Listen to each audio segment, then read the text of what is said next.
पुकार, अलग अलग रविवार, अलग अलग मुद्दे। सिर्फ बात करना इन मुद्दों पर मेरा मकसद नहीं, मेरी कोशिश है कि ये सूरत बदलनी चाहिए। मेरे दिल में नहीं तो तेरे दिल में सही, हो कहीं भी आग, लेकिन आग जलनी चाहिए। दोस्तों नमस्कार। देवास शहर के मनीराम ज्वेलर्स जी के ऑनर श्री अतुल सोनी जी ने इस कार्यक्रम को से देखा है और उन्हें ये कार्यक्रम काफ़ी पसंद आया है। उन्होंने इस कार्यक्रम के माध्यम से एक योजना बनाई है कि जितने भी लोग हमसे इस कार्यक्रम में जुड़े हैं, जितने भी NGO वाले लोग हैं या जितने भी स्टूडेंट्स हैं और जितने भी ऐसे लोग हैं जो देश के लिए कहीं ना कहीं अपना योगदान दे रहे हैं, उन सभी लोगों को मनीराम ज्वेलर्स पर एक स्पेशल डिस्काउंट दिया जाएगा अगर वो कुछ परचेस करने जाते हैं तो। धन्यवाद। दोस्तों नमस्कार, वंदे मातरम, सत्यमेव जयते। आज मैं आपसे एक सवाल पूछना चाहूँगा। मेरा सवाल ये है कि गरीब कौन है, गरीबी का असली मतलब क्या है। दोस्तों हमारे देश में कई ऐसे बड़े बड़े लोग हैं, बिजनेसमैन से पॉलिटिशियन हैं, जिनके पास खूब पैसा है, काफ़ी रुतबा है, शोहरत है, नाम है समाज में। कुछ मिडिल क्लास लोग उन लोगों को देख करके अपनी ज़िंदगी को जीते हैं, अपनी ज़िंदगी को उनकी तरफ बनाने की कोशिश करते हैं। वहीं दूसरी तरफ कुछ ऐसे लोग हैं जो रेलवे स्टेशंस, फुटपाथ्स, बस स्टैंड्स पर दिन भर कड़ी धूप में मेहनत करते हैं सिर्फ 2 रोटी कमाने के लिए। क्या आपको पता है ये लोग अपनी ज़िंदगी किसको देख करके जीते हैं? जी हाँ, ये लोग अपनी ज़िंदगी को मिडिल क्लास लोगों को देख करके जीते हैं।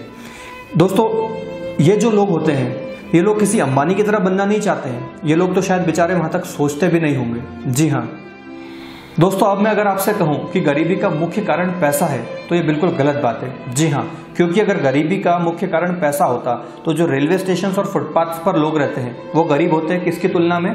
मिडिल क्लास लोगों की तुलना में। और मिडिल क्लास लोग गरीब होते हैं किसकी तुलना में? अंबानी जी की तुलना में। और अगर मैं अंबानी जी की तुलना वर्ल्ड के टॉप बिलियनियर्स में से करूँ तो क्या अंबानी जी उनके सामने गरीब है? नहीं ना। दोस्तों काफ़ी सोचने और समझने के बाद मैंने गरीबी का मुख्य कारण निकाला और वो कारण है एजुकेशन, यानी कि शिक्षा।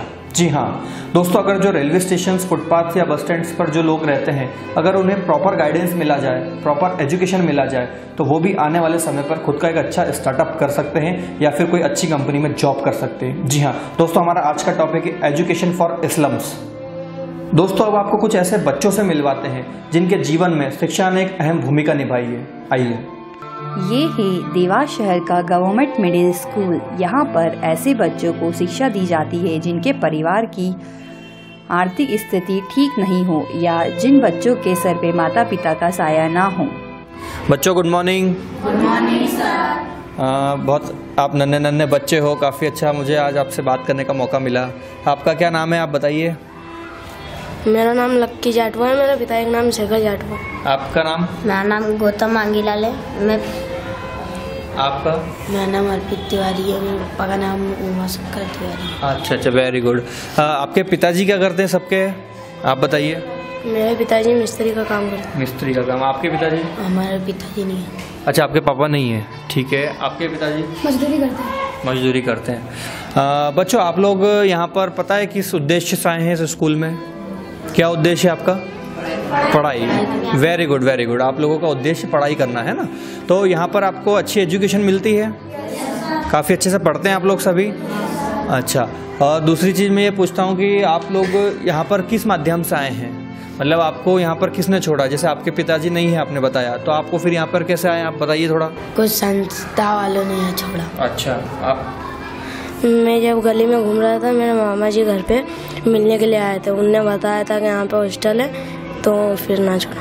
अच्छा, आप बताओ। मेरा एक दोस्त है, उसने बताया कि मैं देवास में पढ़ता हूँ तो तुम भी मेरे साथ में चलो, वहीं पढ़ेंगे, वहाँ अच्छी पढ़ेगी, अच्छी सुविधाएं हैं। ठीक है। आपके पापा क्या करते हैं? सभी लोगों के पिताजी क्या करते हैं, माताजी क्या करती हैं आप लोगों की? कौन बताएगा? आप बताएंगे आपके पिताजी क्या करते हैं, बताइए। हमारे पिताजी मिस्त्री का काम करते हैं, माताजी बर्तन धोने जाती है। अच्छा। आप? मेरे पिताजी मिस्त्री का काम करते हैं, मम्मी दाल की है। मेरे पापा मम्मी दोनों मजदूरी करते हैं। मेरे पापा ड्राइविंग करते हैं, मेरे मम्मी मजदूरी करती है। हाँ, पन्नी उठाने का काम करते हैं। बच्चों आप लोगों का क्या सपना है, बड़े होकर के आप क्या बनना चाहते हैं? आप लोग यहाँ जैसे पढ़ने आए हैं, अभी आप लोगों ने मुझे बताया है ना, तो आप यहाँ पढ़ते हैं, काफ़ी मस्ती भी करते हैं, आप अपनी दिनचर्या सुबह से लेकर रात तक करते हैं, काफ़ी अच्छे से पढ़ते हैं। तो आप अपने जीवन में क्या लक्ष्य लेकर आगे बढ़ना चाहते हैं, क्या बनना चाहते हैं आप लोग? मैं आर्मी बनना चाहता हूँ। आप? मैं एक पुलिस ऑफिसर बनना चाहता हूँ। आप? मेरा लक्ष्य है कि मैं जज बनना चाहता हूँ। मेरा लक्ष्य है कि मैं इंजीनियर बनना चाहता हूँ। पुलिस बनना चाहता हूँ। मेरा लक्ष्य है कि मैं पुलिस बनना चाहता हूँ, आर्मी ऑफिसर।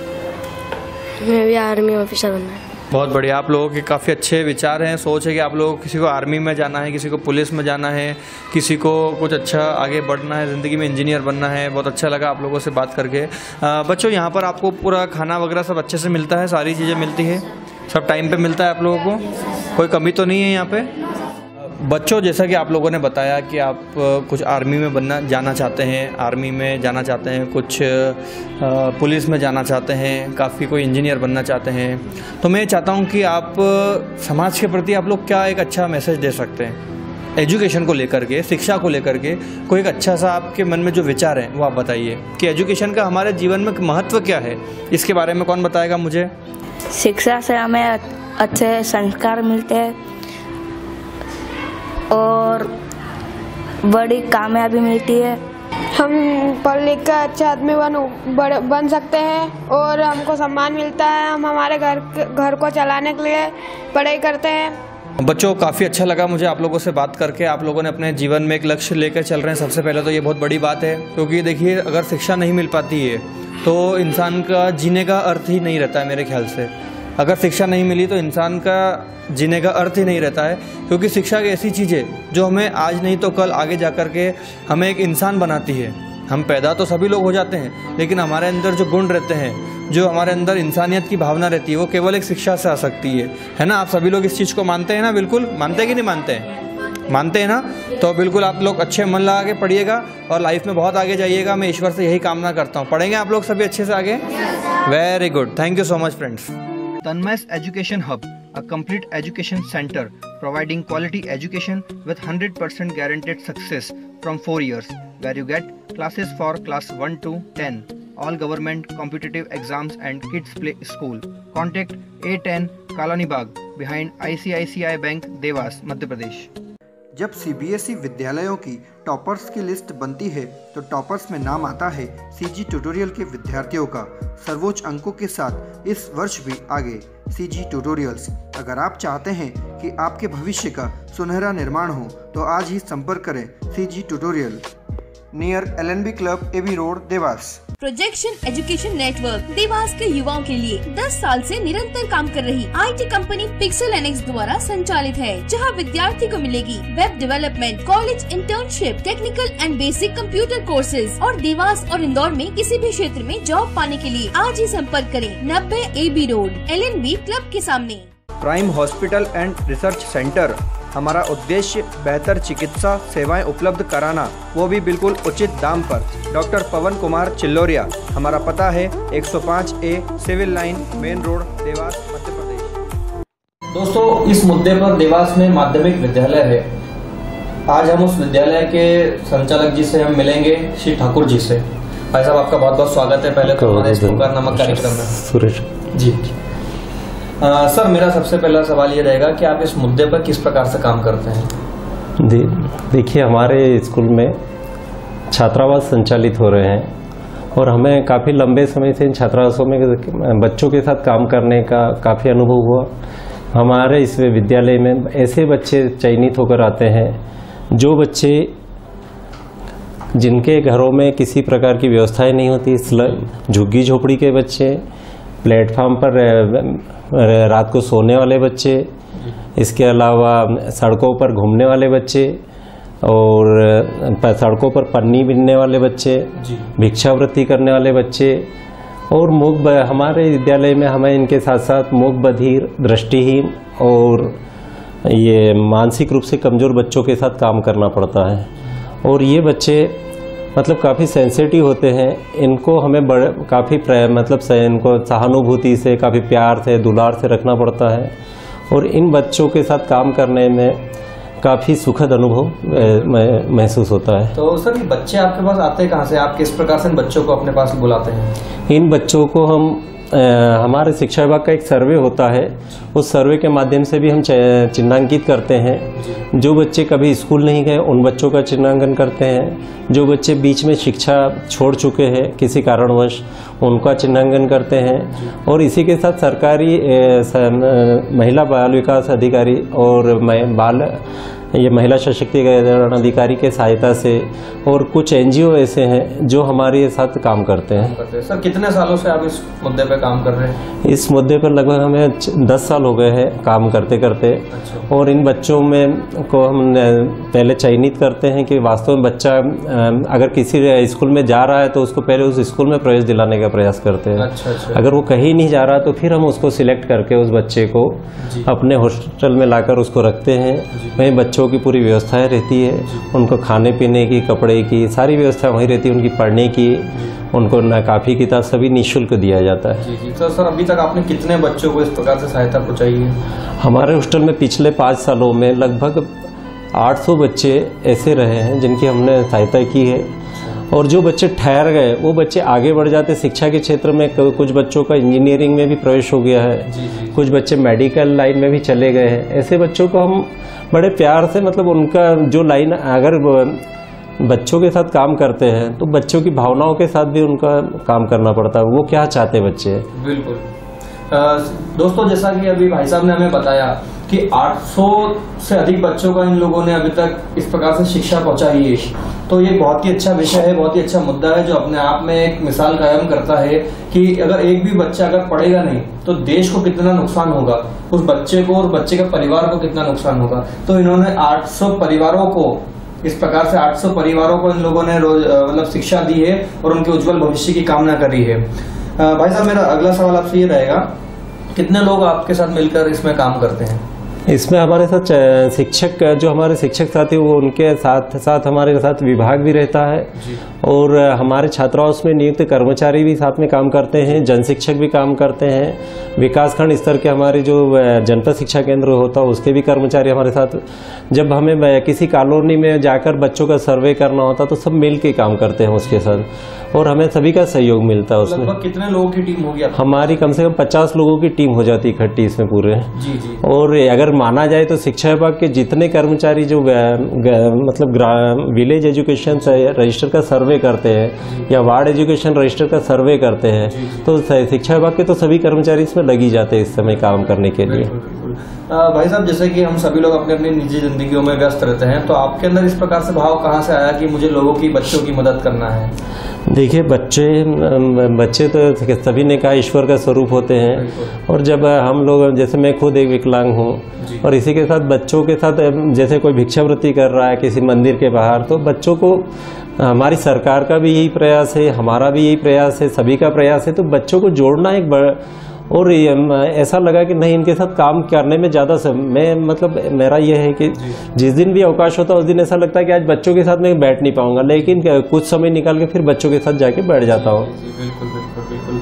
तो अगर आपसे कोई लोग जुड़ना चाहते हैं इस कार्यक्रम में, आपके साथ देना चाहते हैं इस स्कूल के माध्यम से, तो वो आपसे जुड़ सकते हैं ना? बिल्कुल उनका हम सहर्ष स्वागत कर रहे हैं, उनका जो भी जुड़ना चाहते हैं। हमारे साथ कई लोग जुड़ते हैं और हमारे बच्चों के लिए उनकी जो भी आवश्यकता होती है, जो सरकार ने जो तय कर रखा जितना पैसा उसके अलावा उनकी और आवश्यकताएं होती है वो हो सकता हम पूरी नहीं कर पा रहे हैं। ऐसे में हम उन आवश्यकताओं की पूर्ति के लिए जो भी स्वयंसेवी संस्था आना चाहे या कोई व्यक्ति आना चाहे, जो किसी कोई से अगर वो कहे कि हम 10 बच्चों को टी शर्ट देना चाहे तो हम उनका स्वागत करते हैं। कोई स्टेशनरी काफ़ी नोटबुक दे रहा है या कोई कलर स्केच पेन वगैरह देना चाहे कि ड्राइंग अच्छा करेगा बच्चा, तो जैसी भी जो जिसकी मदद होती है। और इस प्रकार से कुछ बच्चे हो जो कोई आप तक पहुंचाना चाहते हैं, बच्चों को भी पढ़ाई के लिए अशिक्षित बच्चे जो रहते हैं मतलब उनकी आर्थिक स्थिति ठीक नहीं है, तो उनका भी आप वहाँ पे करते हैं? बिल्कुल।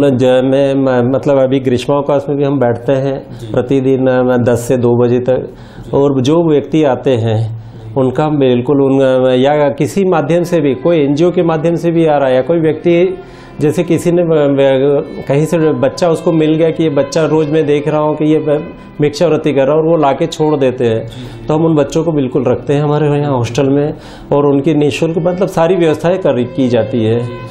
और हम ऐसे लोगों का तो बिल्कुल स्वागत करेंगे कि वो आए और हमसे जुड़े। मैं समाज के हर तबके से एक ही बात कहना चाहूँगा कि वो हमारे साथ जुड़े और शिक्षा के इस दान में हमारा सहयोग करें। बिल्कुल बिल्कुल, क्या बात है दोस्तों। जैसा कि आपने देखा कि सुरेश ठाकुर जी ने आज इतने अच्छे से हमें इनके निजी जिंदगी से हटके जो ये कार्यक्रम कर रहे हैं बच्चों को पढ़ाने का, वो उन्होंने उनकी दिनचर्या हमारे सामने बताई। मैं ठाकुर जी को और इनकी पूरी संस्था को इस पुकार के माध्यम से सलाम ठोकता हूं और ईश्वर से ये कामना करता हूं कि ये निरंतर सफलता की ओर जाते रहें और इस प्रकार से मदद करते रहें लोगों की। ठाकुर जी के संस्था का अकाउंट नंबर हमने स्क्रीन पर डिस्प्ले करके रखा है, इनके कॉन्टेक्ट नंबर और एड्रेस। जो भी लोग इनसे जुड़ना चाहते हैं, इनको मदद करना चाहते हैं या इनसे कुछ मदद लेना चाहते हैं, तो आप सीधे इस वीडियो के माध्यम से इनसे जुड़ सकते हैं। और कुछ लोग अगर इन्हें डोनेशन भी देना चाहते हैं तो इनके अकाउंट नंबर से आप इन्हें डोनेट भी कर सकते हैं। ठाकुर जी, आपका हमारे साथ जुड़ने के लिए बहुत बहुत धन्यवाद। आपका बहुत बहुत धन्यवाद। आपने हमारी आवाज पहुंचा रहे। बिल्कुल बिल्कुल, ये मंच हमने इसीलिए बनाया है कि हम लोगों के अंदर की आवाज दुनिया तक, देश तक पहुंचाएं हम पूरे। जी, वंदे मातरम। जय हिंद, जय भारत। अब आपको लेकर चलते हैं देवास शहर में शिक्षा के मुद्दे पर आंगनवाड़ी के क्षेत्र में काम कर रहे आसरा नामक संस्था के अध्यक्ष श्री श्रीवास्तव जी के पास। श्रीवास्तव जी, सबसे पहले तो आपका बहुत बहुत स्वागत है हमारे साथ जुड़ने के लिए। थैंक्स जी। श्रीवास्तव जी, मैं सबसे पहले तो अपना एक मेरा सवाल रहेगा कि आप इस मुद्दे पर किस प्रकार से काम करते हैं? आंगनवाड़ी को लेके हम काफ़ी CSR के साथ काम कर रहे हैं। तो हमको CSR में जो एक्टिविटीज़ होती है वो नीड बेस्ड एक्टिविटी होती है कि कम्युनिटी की क्या नीड है। जब हम कम्युनिटी के साथ काम करते हैं तो हमको आंगनवाड़ी में ऐसे बहुत से गैप लगे बच्चों के आंगनवाड़ी में कि जो चीज़ वहाँ पे होना चाहिए, तो वो चीज़ें हमने प्रपोज की। जैसे बच्चे को बैठने के लिए, बच्चे क्या रहते हैं, जैसे स्कूल के बच्चे हैं, छोटे छोटे बच्चे, वो कंपैरिजन करते हैं कि एक प्राइवेट स्कूल के कहीं प्राइवेट क्लासेस है, वहाँ पे बच्चा, उसको बड़ा ऐसा लगता है कि मैं भी इस क्लास में जाऊँ, बाकी उसकी फाइनेंशियल स्थिति बड़ी वीक है उसकी, वो वहाँ जा नहीं सकता। तो क्यों ना हम गवर्नमेंट की जो आंगनवाड़ी उसको इस लेवल पर डेवलप कर दें हम, कि बच्चे को वहाँ वो फीलिंग आए, वो सारी चीज़ फैसिलिटीज़ उसको मिले जो एक प्राइवेट आम स्कूल में लिखती। तो वैसे ही हमने फिर प्रपोजल बना के सीमेंस गमेशा करके है, CLP इंडिया है, सुदलोन फाउंडेशन है, इनको हमने प्रपोजल दिए थे। तो वो प्रपोजल उन्हें एक्सेप्ट किए। हमने देवास में, रतलाम में, बैतूल में, धार में, यहाँ करीब हमने 25 मॉडल आंगनबाड़ियाँ डेवलप की है, जो बहुत ही मॉडल है, जहाँ पे जो एक बच्चा जो कल्पना करता है, जो एक रिच फैमिली का बच्चा जहाँ इजीली जाता है वो वहाँ के इस टाइप के स्कूल्स, इस टाइप के आंगनबाड़ी हमने डेवलप किए। वहाँ पे बच्चों को एजुकेशनल किट, स्पेशल किट हमने प्रोवाइड किया है। उसके साथ बच्चों को प्ले, बैठने के लिए सीटिंग की व्यवस्था है। उसके बाद हमको जब हमने सब सारा डेवलपमेंट किया, उसको पूरा हमने विजुअल किया, उसको पूरा ने वॉल पे पेंटिंग करके बच्चों की हाइट वाइट सारी चीज़ें कैलकुलेट करके उसको डेवलप किया। डेवलप करने के बाद ये देखा जहाँ बच्चे 15-20 बच्चे आते थे और वो भी रेगुलर बैठते नहीं थे, वहाँ एकदम क्लास की स्ट्रेंथ बढ़ गई है, रेगुलर बच्चे बैठ रहे हैं। तो कितने बच्चे आने लगे थे फिर उसके बाद करीब 40-50 बच्चे जो रजिस्टर्ड बच्चे थे वो पूरे आने लगे और फ्रिक्वेंटली आने लगे। स्थिति ये हो गई थी कि फिर बच्चों को उनके मदर फादर खींच के ले जाते थे, कहाँ बच्चे भागते थे, आंगनवाड़ी में आए और भाग गए थे। दूसरा एक मेजर जो इशू है, जो एक्चुअली गवर्नमेंट का इशू, मैं गवर्नमेंट पे ब्लेम नहीं कर रहा हूँ उसको लेके, बाकी ये एक बहुत बड़ा इशू है कि एक बड़ा अच्छा एक आहार दिया जाता है बच्चों को कि बच्चा कुपोषित नहीं हो, उसके लिए गवर्नमेंट की तरफ से पोषण आहार दिया जाता है। बाकी वो पोषण आहार क्या करते हैं, घर की जो बड़े गरीब और कमज़ोर लोग हैं, जिस दिन जाता है 7 दिन के लिए मिलता है बच्चे को, वो उसके घर में गया और वो उसके मदर फादर सब मिलके पूरा एक ही दिन में उसकी खिचड़ी बना के खा लेते हैं वो। तो वो एक बड़ा इशू है कि भैया उससे क्या हो रहा है कि जो पोषण आहार उस बच्चे को मिलना चाहिए रेगुलर 7 दिन तक, वो मिल नहीं पा रहा। तो उसके लिए हमने टीचर पेरेंट्स के साथ मीटिंग की, उनके मदर फादर को समझाया कि बहुत क्वालिटी फूड है, इसके आप बच्चे को आप देंगे तो बच्चा आपका कभी भी कुपोषित नहीं होगा। अब इसके लिए हमने बहुत सारी CSR, हम करीब 8 CSR एजेंसीज के साथ काम कर रहे हैं। सुदलोन फाउंडेशन है, CLP इंडिया है, सेल्को फाउंडेशन है, सुदलोन फाउंडेशन है, ऑस्टो है, ऑरेंज है, टाटा के हम CSR पार्टनर हैं हम लोग। ऐसे करके करीब 8 अलग अलग एजेंसीज के साथ हम लोग इम्पेनल है। हमने सबको अप्रोच करते हैं आंगनबाड़ी को लेकर। तो हमको सुदलोन ने भी बहुत अच्छा एक प्रोजेक्ट दिया था, हमने बच्चों के लिए ई-लर्निंग क्लास डेवलप किया, ई-लर्निंग क्लासेस डेवलप की। ई-लर्निंग क्लासेस का मेजर पर्पस है कि जो बच्चे हैं वो आजकल आप जान रहे हैं कि स्मार्ट क्लासेस और ये सब चल रही है, तो स्मार्ट क्लासेस वाला विजन आंगनवाड़ी वाला बच्चा कभी देख ही नहीं सकता है ना। हाँ बिल्कुल, तो उसके लिए पॉसिबल ही नहीं है। तो हमने एक बहुत अच्छा एक एजुकेशनल किट 7 डेज का तैयार किया, उसको हमने अभी कलेक्टर साहब थे उनको भी दिखाया था, अभी सिंह साहब को भी, उनने बड़ा अप्रिशिएट किया था, महिला बाल विकास अधिकारी को दिखाया था। तो देवास की हमने 5 आंगनवाड़ी, रतलाम की कुछ आंगनवाड़ी, कुछ धार की आंगनवाड़ी, हमने वो एजुकेशनल किट डेवलप किया। एजुकेशनल किट के साथ हमने सोलर, असल में आंगनवाड़ी में पंखा नहीं रहता है, लाइट की कोई व्यवस्था नहीं रहती है, तो आंगनवाड़ी में एक तो बच्चों को गर्मी में बड़ी समस्या होती है, तो एक तो पंखा दिया वहाँ पे आंगनवाड़ी में, एक ट्यूबलाइट दिए और टीवी, और उसके साथ एक पूरा मतलब आपने एटमॉस्फेयर क्रिएट कर दिया, एटमॉस्फेयर बच्चा, हाँ। वो जो एजुकेशनल किट दिया है वो 7 डेज का एजुकेशनल किट है, बहुत डिफरेंट टाइप का एजुकेशनल किट है, किसी दिन मैं आपके साथ शेयर करूंगा, उसको आप यूट्यूब पे भी शेयर कर सकते हैं आपके, है ना, बच्चों के लिए बड़ा यूजफुल है वो। तो उससे भी ये फीडबैक रहा कि हर टीचर्स और हर पेरेंट जब भी हम जाते हैं बोले हमारा बच्चा बोले उठ के ही नहीं जाता है बोले, और आसपास के जो आंगनवाड़ी जो रहती है ना, वो एक्चुअली आंगनवाड़ी से आंगनवाड़ी बच्चे, आसपास के जो स्कूल्स है गवर्नमेंट स्कूल, वहाँ के बच्चे भी आके वो एजुकेशनल किट देखते हो। तो दोस्तों जैसा कि आपने देखा कि श्रीवास्तव जी ने एक ऐसे मुद्दे को उठाया है जो एक आम जनता की नीड है, जो डेली की आवश्यकता है। कल तक बच्चा आंगनवाड़ी नहीं जाता था पढ़ने के लिए, लेकिन इन्होंने उस बच्चे को आंगनवाड़ी तक बिठाया, उसको ऐसा एटमॉस्फेयर दिया, ये बहुत अच्छी बात है। श्रीवास्तव जी आपका बहुत बहुत धन्यवाद हमारे साथ जुड़ने के लिए। धन्यवाद सर। इन श्रीवास्तव जी की आसरा एनजीओ का अकाउंट नंबर हमने हमारे स्क्रीन पर डिस्प्ले करके रखा है। जो भी लोग इसमें डोनेशन देना चाहते हैं, किसी प्रकार से इनसे मदद करना चाहते हैं, तो आप स्क्रीन से नंबर नोट करके इनसे संपर्क भी कर सकते हैं। बहुत बहुत धन्यवाद श्रीवास्तव।